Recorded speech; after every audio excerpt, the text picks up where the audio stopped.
Good, eh? Yeah. Looking for Mr. Hollywood. Mr. Highland. Mr. Hollywood. All right. So, good evening over here. Oh yeah. Welcome to another episode of Awesome Walkers. We are here in Inverness, Scotland, and I'm joined here with Robert Norris, he calls himself the area manager, but I think he is what you call the. What I am is the area manager of the Waverley Inns Group.com. It's a selection of bed and breakfasts, holiday homes in and around Inverness. Just for everybody that's coming in, all the tourists and people that want accommodation, and I provide accommodation for them. And that's it. And they pay me money. You know what, Robert? I think you are what I would call a guest relations champion. You're more than just an area manager. You're more about the guest and the guest experience and all of that stuff. Absolutely. I mean, it's people have people. I Yeah. mean, it's when we met. I never knew you Yeah. until last night. Yes. And you're sitting there and having As this I sit having a conversation. conversation, I just, wow, what's this all about? Yeah. And I thought, things happen. If you're a true believer in certain things in life, things do happen. And honestly, for you and me to meet, and me sitting here, the big boys or whoever you want to meet, or whoever you worship, have got together and put us together Yeah. for some reason. Yeah. And hopefully, if there's a reason, if somebody's watching, that needs some inspiration, like I have had inspiration so many times, it makes you shiver, completely shiver if you do the good in world, in life, completely. I'm not saying I've always been good, but I've turned my life completely around 190 degrees. And lots of special things have happened to me. I didn't plan it, somebody planned it for me. I did ask for it. I asked for the universe. I asked for every single person in the world, that from Buddha, Allah, Jesus, Moses, all the disciples, all the good in this world, I'm on their path. So show me some ways of going forward. And I'm not kidding you. I met you and the girl last night, and that's another path. Yeah. And it's just happening to me. I Yeah. can't explain it. And we were talking last night about a couple of serious issues. Yeah. And I got upset. Yeah. It's not because I got upset because I was negative. I was upset because I didn't know how to explain it. Yeah. I just felt that feeling inside of me. There's words, they cannot, I don't have the mental stuff to put the words out. I just show emotion. Yeah. And when you show the emotion, that means all them good guys, or these, there's a good spirits or whatever in the universe is on my shoulders and helping me. And I feel that every single day. Yeah. And it's funny how I met her also in the hostel, and she came up and she said, there's this place like this, and go and meet him. And I thought, just go and have a look. But having met you, and I think we spoke probably for over an hour actually. Oh yeah, it just went like Just that. right? Yeah. Yeah. And I'd like you to retrace back and go back to your initial days and how you started this whole journey of your life. Whatever you feel had, what was your pivotal moment, or where were you brought up and where were you raised, etc. You want to just kickstart with just letting the audience know. I was born in Belfast. Okay, Ireland. In Northern Ireland. And then sort of halfway when I was 16, the violence and the trouble started against the religion. So it started apparently with the Protestants and Catholics, but religion has always been a war factor somewhere along the line for years and years and years. So I was involved. I wasn't involved, but I was there and I seen things happen in Belfast. And so there's some things that happened to our family. Did you take sides? No, the whole sides is my father was a Protestant and my mother was a Catholic. Okay, and that's a no-no. Okay. In Northern Ireland, that is no-no. At that time, 1956. Mm-hmm. I was born in 1958. Mm-hmm. So they got married in 1956, and that was a no, you'd never done that. But my mother was from the strongest part of Belfast, which is the Markets area, Mm-hmm. and my father was from the Armour Road, which is the predominantly Belfast Protestant area, and they got together. And my father was a piper in a band, Okay. and we came to Scotland quite a lot for the World Champions and things, championships and things like that. And that's why I love Scotland, because of the bagpipes. You know, Yeah. they just, A lot of beautiful childhood absolutely. memories. So what happened in Northern Ireland, Belfast, I decided that there was no future there for me, Mm-hmm. and I needed to get a future together. So I left there to go to Edinburgh. I went At 16. at 16. Yeah, I left. The only family member that was left for generations, to look for something better. And I ended up in Edinburgh, looking at training as a chef for 7 years, as an apprentice chef, second chef, head chef, and then going on and doing all my apprenticeship and training. Then hotel and restaurants ever since. How did you choose to become a chef? Was it random or was it? the whole thing is now, folks. This is serious stuff now. When your parents talk to you, and you don't want to listen to them at all, 100%, you don't want to do what they want you to do. My father was a window cleaner. We had a very successful window cleaning business in Belfast. I did not want to do it. Just didn't want to do it. So anything came up, it was the chef. Okay. So I took it because I didn't want to do the windows. And whatever parents say, do that. Now they're no longer with us. I wish I had done what my parents told me. Cleaning windows in Belfast?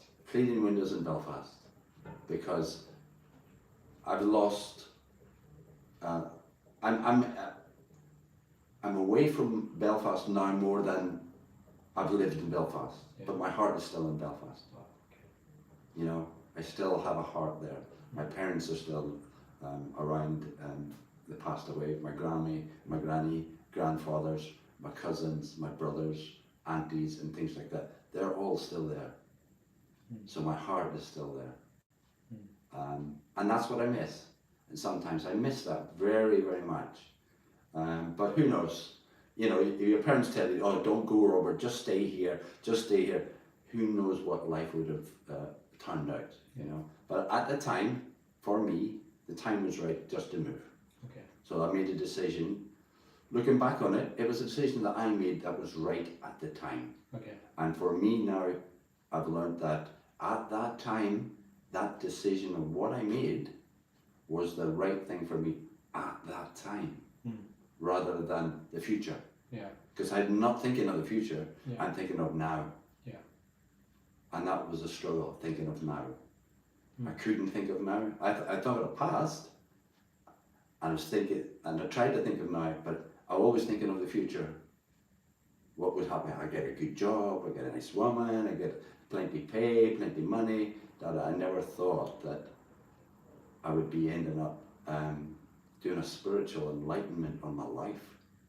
I want to connect this to something. What gave you the courage to live in the moment over there at that point of time?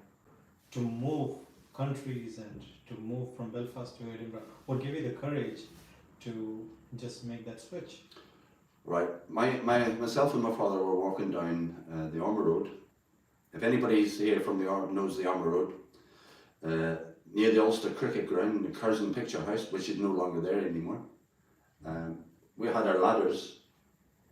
My dad and me were walking past, and two police officers were walking past, and I heard two bangs, and they were shot. Now, I guarantee you, their sights were on us, and that done it for me. I didn't want to do that, so I decided to move to another environment.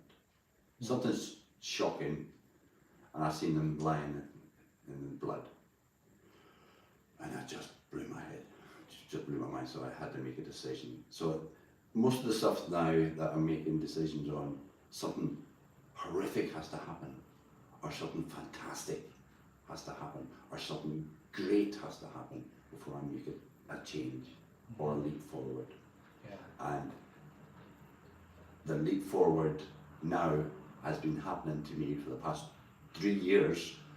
I'm so in the future, it's unbelievable. And things like meeting you, meeting other people, and the guy that's doing the John O'Groats thing. It's just happening every single day. Something is happening. Completely blows my head. But I know in my heart that something is happening to me because I've asked for help. Yeah. I've asked for help from all the goodness in the universe. Yeah, you just reminded me of a quote that I've heard. We are not human beings on a spiritual journey. We are spiritual beings on a human experience or a human journey. That's exactly it. Yeah. Right. Well, why can't I not say that like that? I'd be a film star. That's not mine. But I mean, I've read all the books, not all the books, but there's. You did mention some books that. Yeah. There was one book that really changed my life completely, and I was just walking around the bookshop, and I had something was happening. A colour, in my head, just a colour pointed me to this colour, and I picked it up, and I looked at it, and it says personal power through awareness. And I'm going, I'll buy that and see what that's like. So I bought it. When was that? That was about 7 years ago. Okay. And I can't remember the name of it, but if you Google it, or the personal power through awareness, I'm a sentimental person, and I feel other people's pain. Mm-hmm. I didn't know why. It didn't explain to me, but this book tells me that I experience other people's pain for some reason. I have no idea. So this personal power through awareness, if you want your own personal power, you need to know. Yeah. You need to know what? You need to know it's like personal power through awareness. You need to know the awareness of around you, what's happening. You need to know what's happening, why is that happening, and I was on that journey. Why is this happening to me? Why is that, and it was this book explained about the universe, how the universe, what you do, and then you pass on, and it comes round to you. And if you think of good thoughts all the time, and do good deeds constantly, and you become aware that I've never done good deeds all the time, but I'm doing good deeds every minute of the day. And I've been doing that for the past 5 years. And not one negative thing has come my way. I have got 100% in my cells positivity, total positive. So, yesterday when I met you, more than the good deeds, there's something else that stood out for me in our conversation. And I think when you say cheap rooms. No, it's when you said I don't do good deeds all the time, but there's something else that you do all the time that I noticed in our conversation yesterday, and that is you always have good intentions. Yeah. And that you never compromise on, I feel. No. Right? It's like today. I'm so rushed today. I had to fix that room up because I don't know when he was going to arrive. Then I had to do stuff at the guest house and a couple of phone calls. And look, folks, I've got 2 phones and they're switched off, and everybody's having a nightmare. Yeah. But tell us, so what is the thing that you did for the guy who's coming over? Well, he's doing it from Land's End to John O'Groats on a cycle. Now, if anybody's done Land's End to John O'Groats on a cycle, it's like climbing Mount Everest 10 times.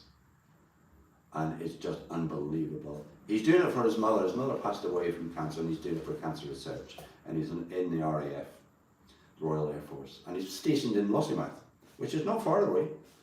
And his father phoned me to say, my son's doing this, and could I give a card to him, or could I buy a bottle of champagne and he'll give me the money. And I said, of course I'll do that, no problem. So I went that one step further. I bought the champagne that the father asked me to do, and I got some fresh fruits. And then when he's been on a cycle journey all that length by this time, he probably needs a shave or a shower. So I bought him toothpaste, toothbrush, mouthwash, shaving stuff, and some of it was from his own father's money, but I added it. Yeah, I got £25 to do whatever I needed to do. But he booked a £20 room, which is just a basic room with shared bathroom. Yeah. And I thought, you know something? He's done something spectacular, and it's well done. Well, I should do something spectacular for him as well. So I've upgraded him to an apartment, and its own private apartment. Now normally, this apartment that I gave him, www.waverleyinnsgroup.com, is about £150 a night. Wow. And I've given him that for £20. Because he's done something spectacular. Yeah. So you got to do that as well. I got to do that as well, just to be on the same power, and hopefully something spectacular is going to happen. It will happen. You know that, and I'm a great believer. Yeah. My core Yeah. being, if I do that to somebody, like downstairs, there's a street vendor, Paul his name is, yeah, and we have so much banter. You know, he sells a big issue.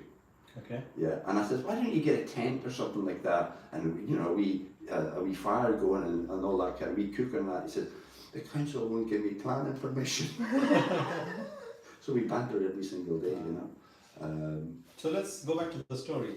At 16, you decided to go to Edinburgh. I to become a chef. decided to go. I had to book on a course for 6 years, and my parents had to sign me away for 6 years So to why be an did you- apprentice chef. And it was all under the British Transport hotels. It was in the Caledonian Hotel in Edinburgh, which is a 5-star hotel in Edinburgh. So I've done my training, and they treated you, that's like the army, you know, from peeling a carrot, peeling potatoes, straight up to cooking a steak, and you know, they really went to town on you. So that was good, and then I went further on, more modern hotel, more modern techniques, another hotel. So I was getting in hotels and restaurants and things like that, and the whole shebang. And then I just go down to London, down to Crawley, down to Gatwick, and do the Gatwick circuit, chef and freelancing, making loads of money.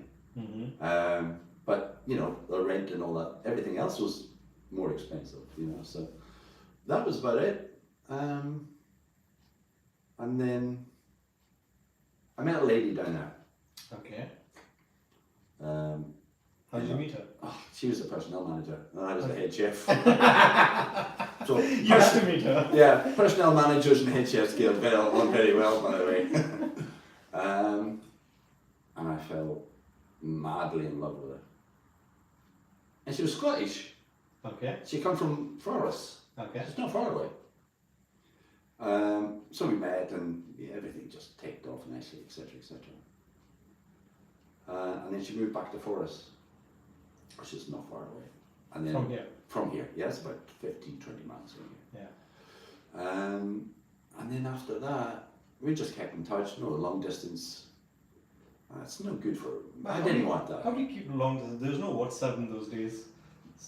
Hello, how you doing, darling? You alright? Yeah, I'm fine. Yeah, you're missing me. Yeah, of course I am. Yeah. That type of thing. Letters? Writing letters? No, I'm not. Postcards? No, nothing. Nothing. Just phone Just calls? the phone calls. Just Okay. Just the phone calls.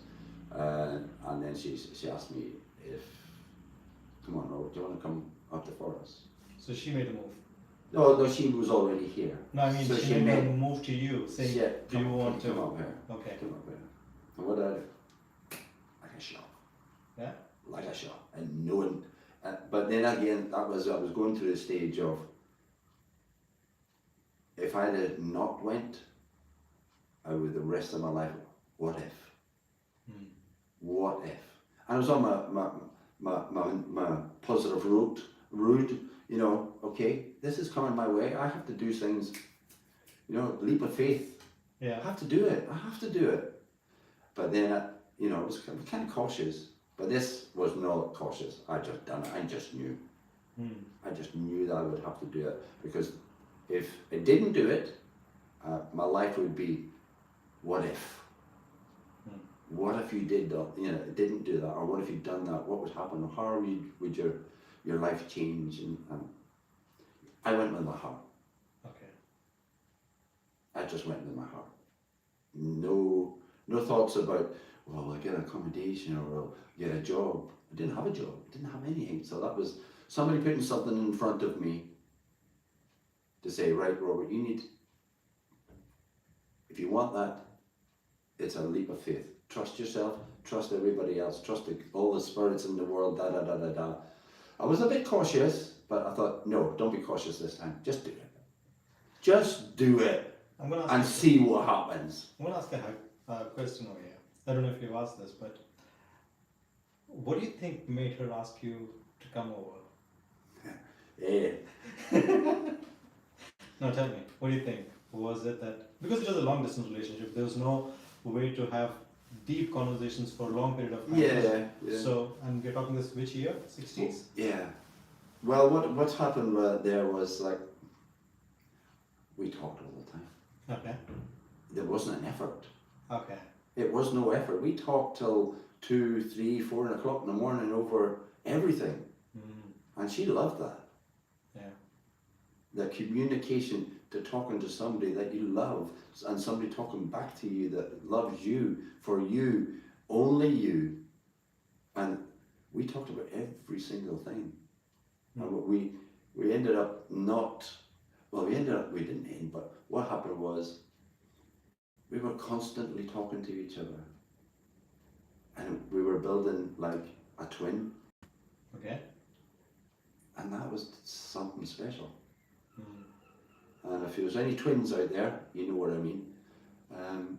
You've got some connection. She wasn't a girlfriend. She wasn't a partner or whatever. She was me. And I was her. We were both together. And we knew it as well. We both knew that. And I thought that was something very, very special. Very special. Amazing. It was amazing. And then you moved. And then what happened? Then I moved. And everything was good. Everything was good. And then... Got married immediately or? No, didn't get married. Marriage is very special to some people. People say that you don't need to get married, it's only a piece of paper and all that. Yes, it's just a piece of paper, but it's also something even more special than that. We had that. And there was no legal thing to do it. We had it. There's no needing a piece of paper to say it, because we're married, blah, blah. Just like twins? Yeah, we were married already. To each other. Yeah, and of course, I asked for blessing of the marriage from all the spirits. And I heard nothing. That means it was okay.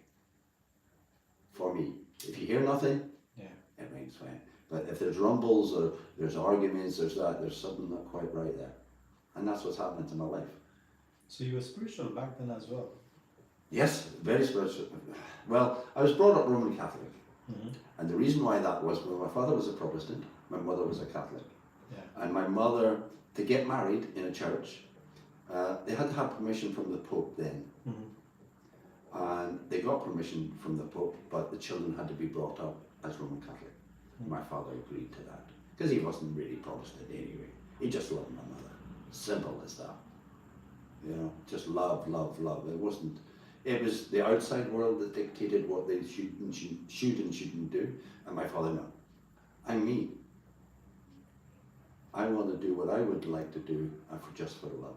So they had to get permission from the Pope in Rome, and the Roman Catholic Church. We have a Bible at home in Belfast, with a certificate of permission of the Pope's signature that the marriage can go ahead. And then all our descendants, all our offspring from that is in the family Bible. Okay. Right, so that's that. So I was brought up Roman Catholic, but then I lost faith in everything, blah, blah, blah. And then I was going out on a downturn. And I got to the stage where I'm a sinner like everybody else. But I want to think now that I've repented, I've asked for forgiveness. If I ask for forgiveness, if anybody comes to me or anybody, they'll ask for forgiveness. I feel their pain. Let's put it like that. I feel their pain, and I give it out to them that I can feel your pain. It's called non-verbal communication. I feel that. And that's come from somewhere special. It really has come from somewhere special. But I've learnt that, you know. I want to be what I want to be. I want to be the best person, best human being in the world that I can be. Okay, I'll have to get up early in the morning, I have to take loads of phone calls, I have to stay late at night, I have to do everything that's possible. And I will do everything that's possible to help me, and maybe I'll help somebody else. Because I was going through, I would say, hell. If you've been in hell, you know what it's like. So what is hell for you? Describe what is the Hell. event that happened in your life that was really the hardest for you, which became a turning point.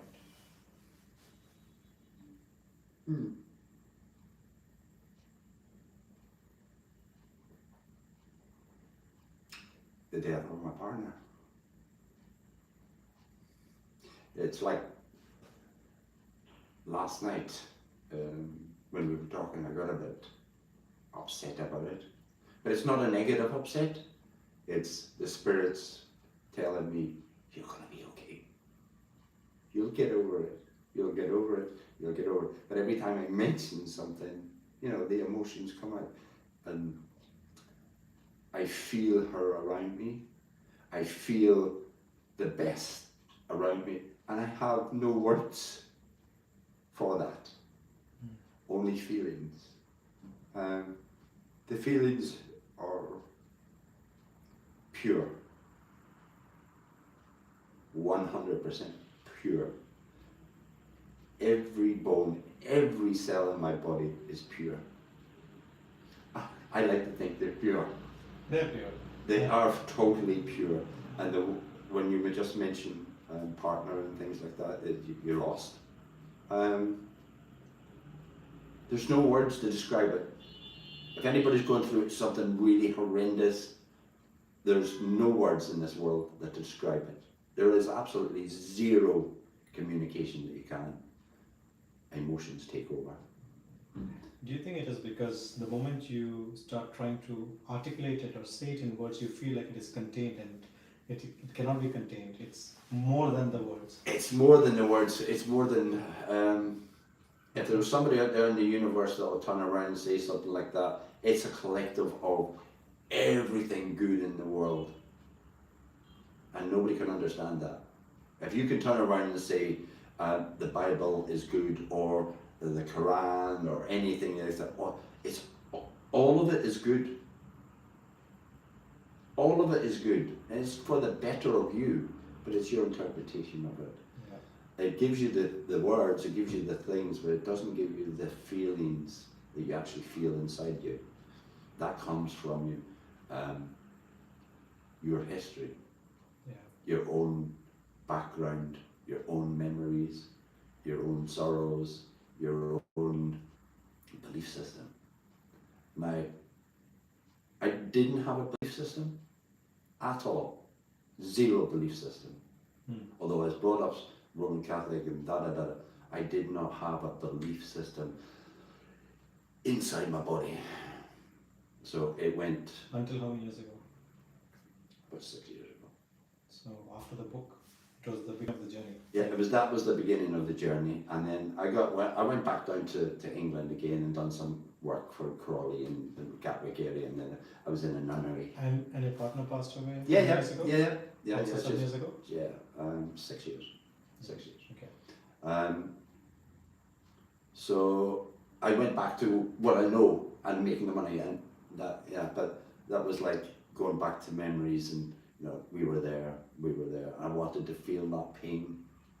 You know, I was thinking, no, it's depression or it's this and that. And my friends were saying, Robert, you know, you need to get help, counselling, and this, and you go to the doctor, get some tablets, and you know, antidepressants, and I'm going, no. I want to feel that pain. I don't want to mask it with a drug. I don't want to mask it with any other intervention from a professional counsellor. I want to feel that pain. Because when you feel that pain, you know how to deal with it. If you can... When you just brought up the topic, you know, I get a bit upset about it. I'm feeling that pain still. but I'm all right. Yeah. You know, I'm okay with it Yeah. because I know all around me there's good things happening. So it's got to be some reason why there's good things happening to me, that I am walking that path.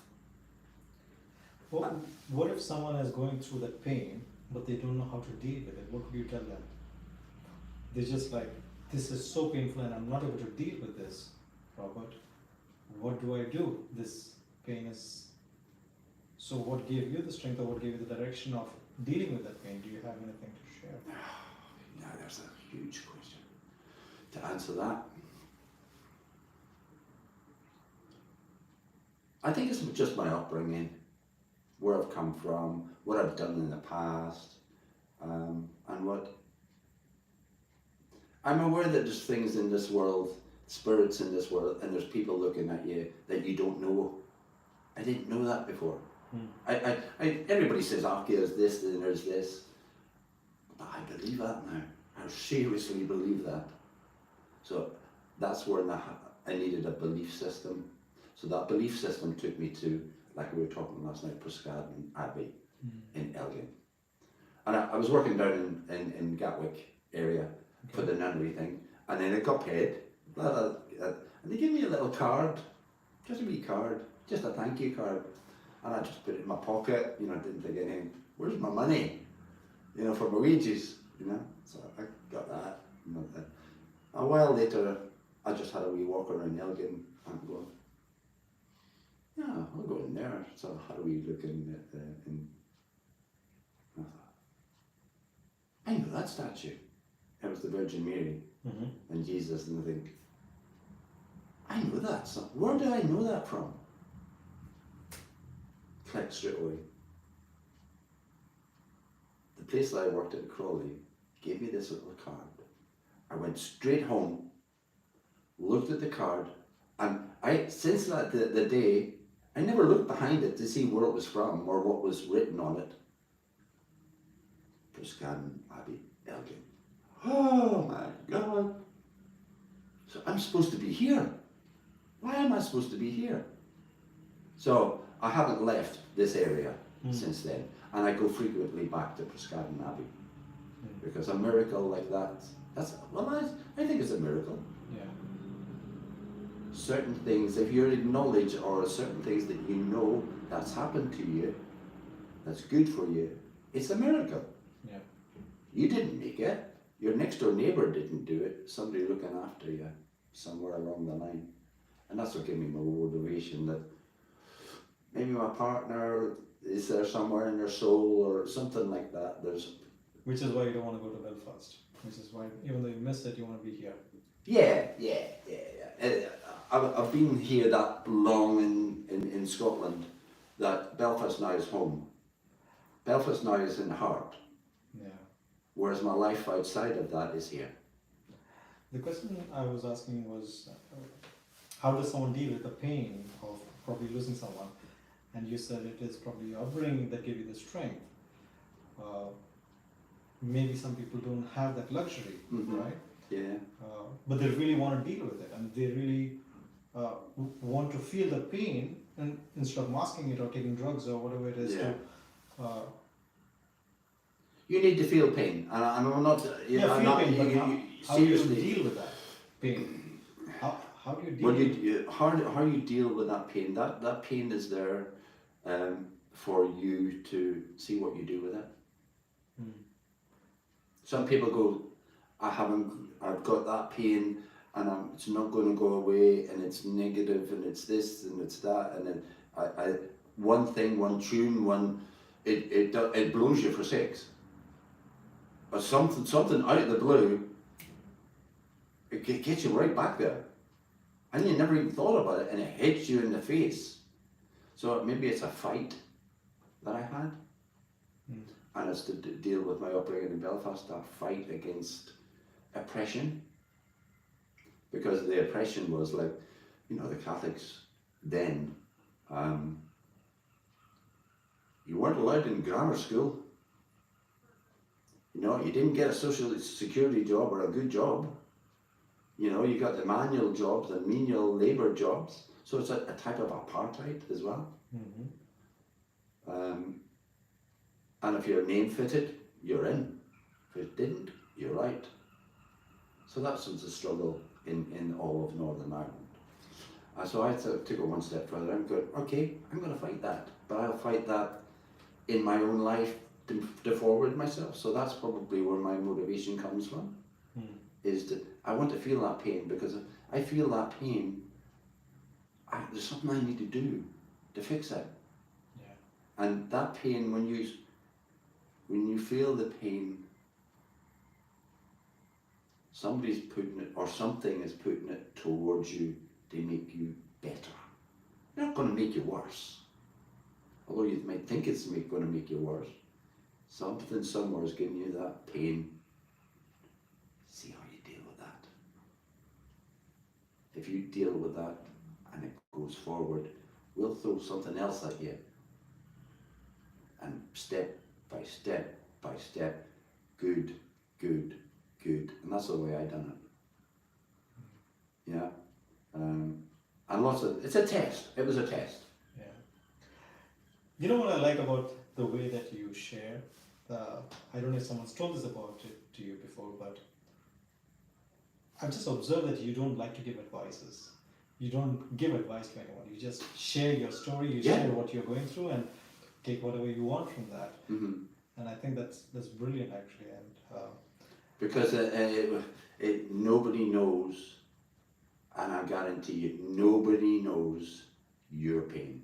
yeah, People say, "Oh, I know how you feel." No, you do not, in a million years, know how I feel or anybody feels. The only people or the things that feel is out with your body. Yeah. The universe knows how you feel. Completely. 100%. You And might if know you maybe believe 10-20%, maybe that's it. But no, if you believe that there's something else out there in the universe that is clicked into, and I do believe there's lots of things out there happening, and they're all good. You just have to seek it out. Go for it. Like the books that I've read, the things that I've done, I want to put myself forward. I want to be a better person. I want to be a better individual. And lots of things are putting me forward. And I've been doing that for 6 years, and so many things have happened good, like I didn't have a job 7 years ago. I didn't have enough money to pay my rent. I slept in my car, and I didn't have petrol in the car. I couldn't afford the car tax. I just slept in the car park. I've done that for 3 months. Yeah. And I'm going around right to the bottom here. Hard, okay. Come on, give me more. I can handle it. Come on. Because I know once I reach rock bottom, the only way is up. So do your worst or your best. I'll fight you. And I'm talking about everything. I'm not talking about an individual or that. I'm talking, come on then. Come on, pal. Come on, mate. Give it to me. That was your attitude? Yeah, give it to me. I want to feel that pain that I'm going through. Because I'm telling you, for one thing, I'm going to find a way out of it. Motivate myself to find a way out of it. Yeah, and that's why I didn't take the drugs, I didn't do negative, I didn't do this. I just had a book, read it, changed my life. Read another book, it changed my life even more. So I knew there was a path that I was to go on that was making me better all the time. And that's why I get up at 6 o'clock in the morning. I'm at work at 6:30 in the morning. And what time did we finish last night? It's about 12 o'clock. Yeah. Well, I'd started at 6:30 in the morning. Really? Yeah, and that was all day. And I didn't feel tired. Because I knew great things were going to happen to me. Now, this is like as far as I'm concerned, a great thing has happened to me. I have never, ever met you in my whole entire life. And all of a sudden, I'm giving you insight to my life. Who would have thought of that? Yeah. Who would have thought of that? That I'm giving you, I'm sharing part of my life with a total stranger 3 days ago. I mean, how old? I'm 58. 44. 44, right? So 58 years, I have not known this man. Yeah. But within a couple of minutes, we just clicked. Yeah. Now that's connections. This connection, everything's connected, right? Do you believe in that? Absolutely, everything is connected, 100%. If you do the right thing with the right people for the right reasons, And how do you know it's right? What defines it's right? it's a belief. It's inside you, it's in your cell, it's in your body. And you know it's something's right, but you feel that there is a right thing to do. You didn't mention you had a caravan business. You had. Oh yeah. Oh God, that was just a whim. That type of thing. You know, I got a caravan. Well, actually, the funny thing is, I stopped sleeping in the car and I bought a caravan. I got a caravan. I rented a caravan because that was the next line up to a car was a caravan. We had cooking facilities and things like that, you know. And then I bought it. It was cheap. And then the one next door, I said, well, could I buy that? You know, and I'd done odd jobs, you know, gardening jobs, picking carrots, potatoes, anything at all. And then I was on my road up. I just got a feeling, okay, yeah, I'm on rock bottom, but I'm going to climb up. So I got one caravan, and then I actually rented the other one to somebody that I knew, but he paid for mine. He paid for mine as well, because he was at rock bottom and he needed accommodation. Yeah. So and then we both shared, and I've been friends ever since with them. And we always go there. Remember them times at 3 o'clock in the morning in the caravan, and the wind going like that, you know, and the caravan, and that's fantastic. It's just happy times. When you're looking back on it, it's fantastic happy times. But that was meant to happen. Yeah. You said earlier that you channel or you change because of great pain or great joy or great something really a strong emotion coming into your life and hitting you, right? Mm-hmm. At this point of time, how are you channelizing all those pain into this whole? I'm just doing it daily. Just doing it daily. And I know when you're struggling to do something, it's a slog. I'm not giving up. Not giving up. Come on. The same again, you know? But it's a different come on. Yeah. You know, it's a different, okay, right, where's my next person that is going to phone me that is wanting a room? Where's the next deal? Where's the next friendship? Where's the next connection coming from? Because all these connections are going to be good. For me and the people around me. Yeah. And obviously the guests. And when they go past the threshold of the company's threshold, they become friends. I make them feel like friends, not guests, not strangers. I'm making them feel like, hiya, how you doing? And what? And they get funny looks. Yeah, I'm Robert, how you doing? You know, pleased to meet you. Where are you from?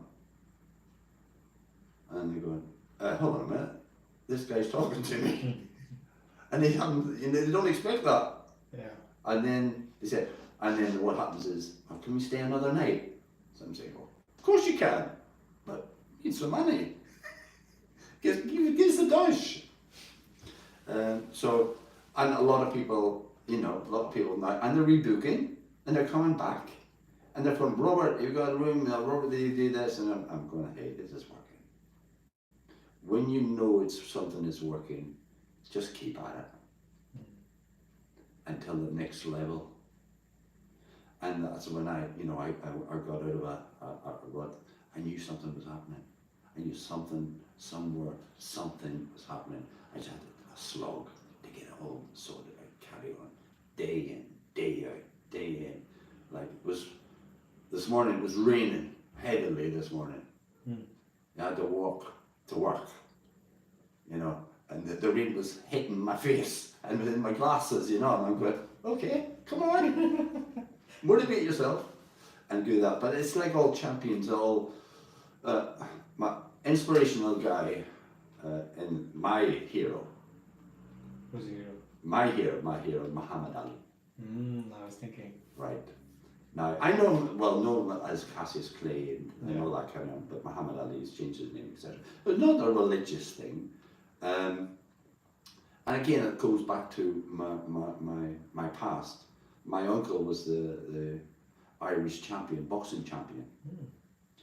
And I joined the Lions Club, boxing club in the Orme Road. Boxing, you know, training to be a boxer, you know. Before 16?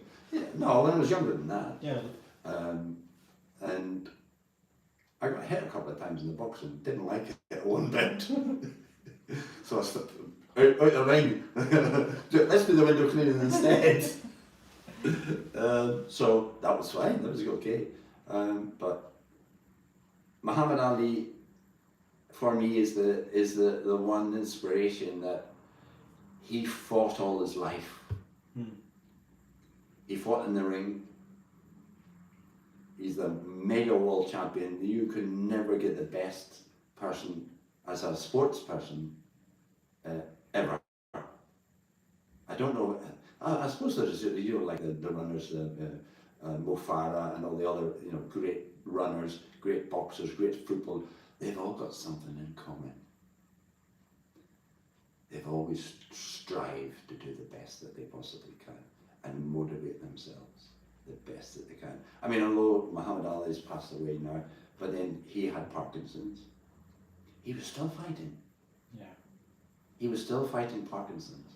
So his whole life was fighting. So at the end of it, there was a prize there. The prize was, he was the world champion. Everybody knows me. I'm become famous, I'm become rich and things like that. But somebody like that would leave a legacy behind for whoever wants to take it. And every single time that he was training and things like that, and then I heard an interview once and said, when do you stop doing your sit-ups? When it starts, how many sit-ups do you do? He says, when it starts to hurt. I don't know. But then I count when it hurts. So he understood the hurt, the pain had to go through to get some stuff. And I'm taking it like that as well. Like an athlete, like somebody that's has gone through some pain. Yeah. Whereas he was physically pain, you know, maybe backache, maybe sore, you know, so go through that pain. Can you imagine the pain that he went through? But he was still the world champion. He was still the best. Why? Because he just went one step further and trying to go forward, do it, just do it. Yeah. And if you know, and it probably is, that's like me. I just want to go forward. And everybody wants to go forward. So you're never retiring, right? I'm not going to retire. I'm going to be still, I don't know, about 80-year-old. I feel, honestly, I'm 63. I look 26. But I want to do the rest of my life. And there'll be another good avenue to go, but every morning I'm not fighting, I'm going with the flow. Yeah. Because I know there's people on my shoulders pushing me, and good people, or good, I'm not saying good people, I only know that as people, but spirits, Yeah. the universe is pushing me forward. When I checked into this room, you know, there's one thing that I noticed. That What's is that? every small detail, there's so much of love put into selection of materials, selection of furniture, selection of bed linens and everything. It feels like, You would buy it for your own home. yeah, exactly. Number one, that's what I do. That's what we all do.